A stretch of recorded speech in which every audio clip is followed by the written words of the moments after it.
E aí galera, beleza? Hoje a gente vai dar sequência nessas aulas sobre soluções e vamos falar um pouquinho sobre os fatores que afetam a solubilidade de uma substância dentro de um certo solvente, beleza?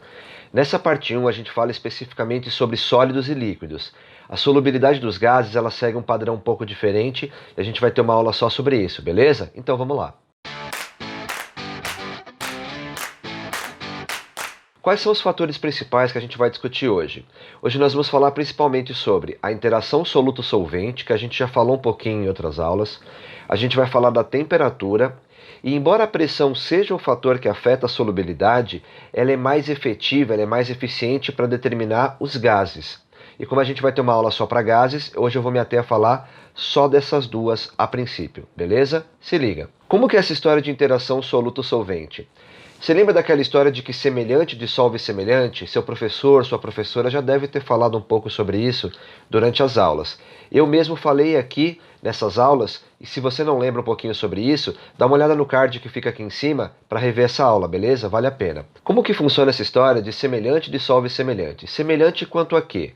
Quanto às forças ou interações intermoleculares. Eu quero dizer o seguinte, que uma molécula apolar tende a se dissolver muito bem em outra apolar, ou uma molécula polar se dissolve muito bem em outra polar.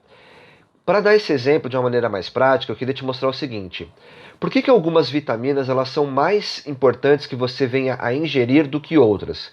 Porque algumas vitaminas são mais facilmente elimináveis do corpo do que outras, e por isso você precisa ter uma dieta mais rica naquelas vitaminas. Por exemplo, a vitamina A ela é lipossolúvel, quer dizer que ela se dissolve na parte gordurosa do corpo. E, portanto, ela fica mais tempo absorvida no corpo, ela é mais dificilmente eliminada. Por quê? Olha aqui a estrutura da molécula da vitamina A. Repara que ela tem uma parte apolar muito grande e só uma pequena porção polar. O que isso quer dizer? Que a solubilidade dela em água é muito pequena, ela se dissolve mais na parte gordurosa do corpo, beleza?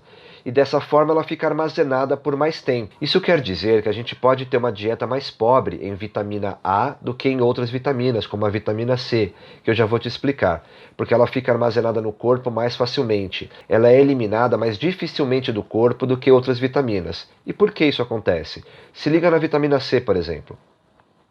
Então essa é a estrutura da vitamina C, da molécula de vitamina C. A vitamina C é hidrossolúvel, quer dizer que ela se dissolve mais facilmente em água. E por quê? Porque ela tem essa série de grupos OH aqui que permite que ela realize ligações de hidrogênio entre ela, é claro, entre as moléculas de vitamina C, mas também entre as moléculas de água. Como a interação da vitamina C com moléculas de água, o solvente do corpo, é mais facilitada, ela se dissolve melhor e, portanto, ela é mais facilmente eliminável. Você pode eliminar muito mais facilmente, excretar a vitamina C através da urina, por exemplo. Então a vitamina C é levada embora do corpo mais facilmente. É por isso que a sua dieta em vitamina C deve ser mais rica, por exemplo, do que em vitamina A. Então você precisa repor a vitamina C com mais frequência, beleza? Isso mostra que as interações entre o soluto e o solvente são importantes para determinar a solubilidade. Outro fator muito importante entre sólidos e líquidos é a temperatura. Se liga como funciona. A gente vê aqui a chamada curva de solubilidade. Esse é um conceito muito importante para concurso, para vestibular. É importante que você entenda bem como funciona. O que é uma curva de solubilidade? Se liga. Ela mostra como que a solubilidade de uma certa substância, numa certa quantidade padrão de solvente, varia conforme a temperatura. Então se liga. A gente vê, por exemplo, que para o clorato de potássio, aumentar a temperatura favorece a dissolução. Por quê?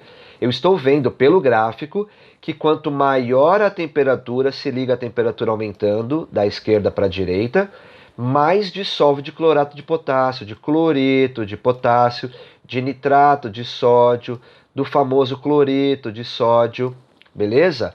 Aumentar a temperatura favorece a dissolução dessas substâncias, desses sais. A gente vê que isso acontece para a maioria das substâncias, mas há exceções. Se liga nesse cara aqui não muito conhecido, chamado sulfato de sério. Perceba que aumentar a temperatura, variar a temperatura nesse gráfico, da esquerda para a direita, diminui a temperatura. Então, diminuir a temperatura é que favorece a dissolução desse sal. Se você quiser dissolver mais e mais de sulfato de sério, você deve fazer isso, por exemplo, dentro de um banho de gelo e não aumentar a temperatura para aumentar a dissolução, beleza? Repara nessa curva de solubilidade para gases, onde eu só vou dar uma ideia geral, lembrando, é na nossa segunda aula dessa parte de fatores que afetam a solubilidade que eu falo um pouco melhor sobre gases, beleza? Só para dar uma ideia geral. Repara que para gases você tem um comportamento mais homogêneo, mais fácil, mais bem comportado. Se liga, para gases, aumentar a temperatura invariavelmente diminui a solubilidade, beleza? Então, aumentar a temperatura desfavorece a dissolução de um gás. É isso que explica, por exemplo, por que deixar o refrigerante fora da geladeira faz com que ele perca o gás mais facilmente, depois que você já abriu a garrafa, beleza? Em suma, galera, isso mostra pra gente que há substâncias que são favorecidas quanto à sua dissolução por aumentar a temperatura e outras que são desfavorecidas. Esse é um conceito importante que a gente vai explorar um pouquinho agora, beleza? Segue comigo. Então tem diferentes tipos de dissolução e elas são basicamente a dissolução endotérmica ou a exotérmica, ou seja, dependendo se ela é favorecida ou desfavorecida pelo aumento de temperatura. Como é que funciona? Lembrando que processos endotérmicos e exotérmicos foram vistos na nossa aula sobre termoquímica, introdução à termoquímica. Se você não lembra, eu vou deixar no card aqui em cima, vale a pena dar uma olhada.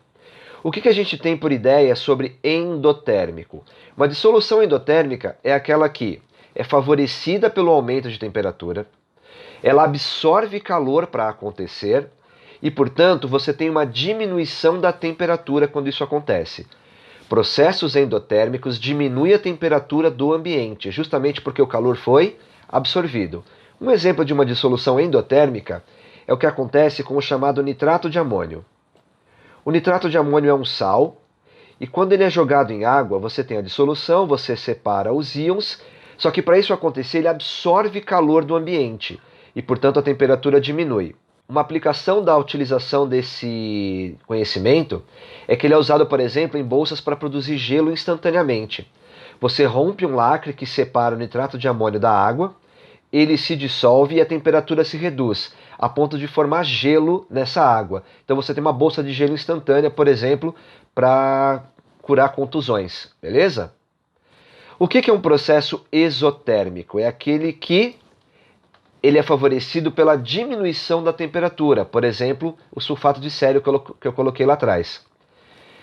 Nesse processo, você tem a liberação de calor, e esse calor, uma vez liberado, acarreta num aumento de temperatura. Um exemplo disso é a dissolução de hidróxido de sódio em água. Quando você prepara uma solução de hidróxido de sódio é um sólido, e você o acrescenta em água na medida correta para fazer sua solução, você percebe que o frasco, o becker, o que for que você estiver usando, ele esquenta, e dependendo da quantidade, esquenta bastante. Beleza? Esse é um processo exotérmico ou exotérmico. Ele aumenta de temperatura, ele libera energia quando acontece, ao contrário do endotérmico, que absorve energia para acontecer. Beleza a diferença? Então, para fechar, galera, eu queria que vocês pensassem nesse exercício aqui, beleza? Dá uma lidinha comigo. Suponha que todos os grupos hidroxila da glicose fossem substituídos por grupo metil. Beleza? Você vai trocar os grupos hidroxila, OH, por grupos metil. Qual seria o efeito dessa substituição na solubilidade da glicose em água? Beleza? Pensa um pouquinho e a gente já volta com a resposta. Vamos lá?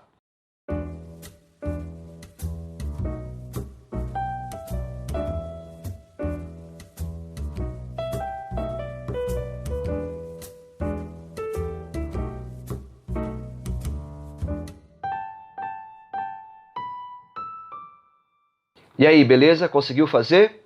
Então a ideia é, se você substituir todos os grupos OH da molécula de glicose altamente solúvel em água, por conta das ligações de hidrogênio que ela realiza entre si e com as moléculas de água, por grupos metil, que efeito isso vai ter sobre a solubilidade?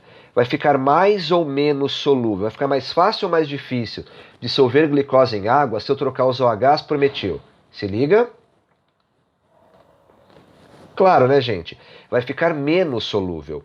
Se o que torna a glicose altamente solúvel em água é a presença desses grupos OH, se você o substituir por um grupo apolar, como os grupos metil, você vai diminuir a solubilidade, você vai diminuir a polaridade da molécula de glicose e, portanto, a sua solubilidade num solvente polar, como a água. Beleza? Espero que vocês tenham entendido. Deixe dúvidas e comentários aqui embaixo e a gente se vê na próxima aula. Valeu!